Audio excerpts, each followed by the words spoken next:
Mango juice কীরকম তৈরি হয়?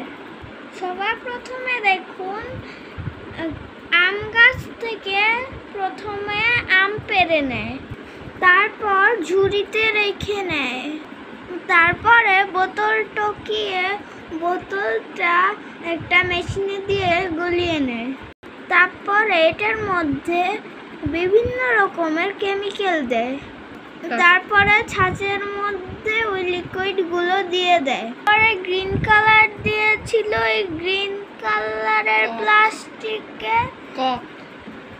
প্লাস্টিক হয়েছে, তারপরে হলো ছাঁচের মধ্যে ওই প্লাস্টিকগুলো ঢুকিয়ে দিয়েছে। এই দেখুন বোতলের অংশটা হয়ে গেছে। তারপরে স্টিকার লাগায়, তারপরে বোতলে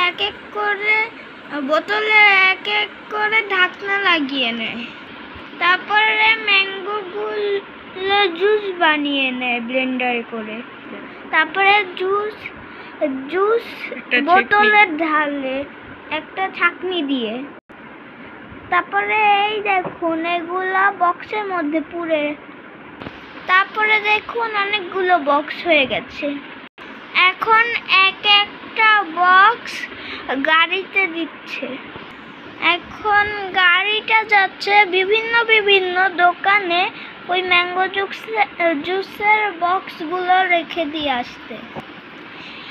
হ্যালো, আপনি ম্যাঙ্গো জুস নেবেন? হ্যাঁ দেন তো একটা। এই ম্যাম, নাম আবার প্রথম।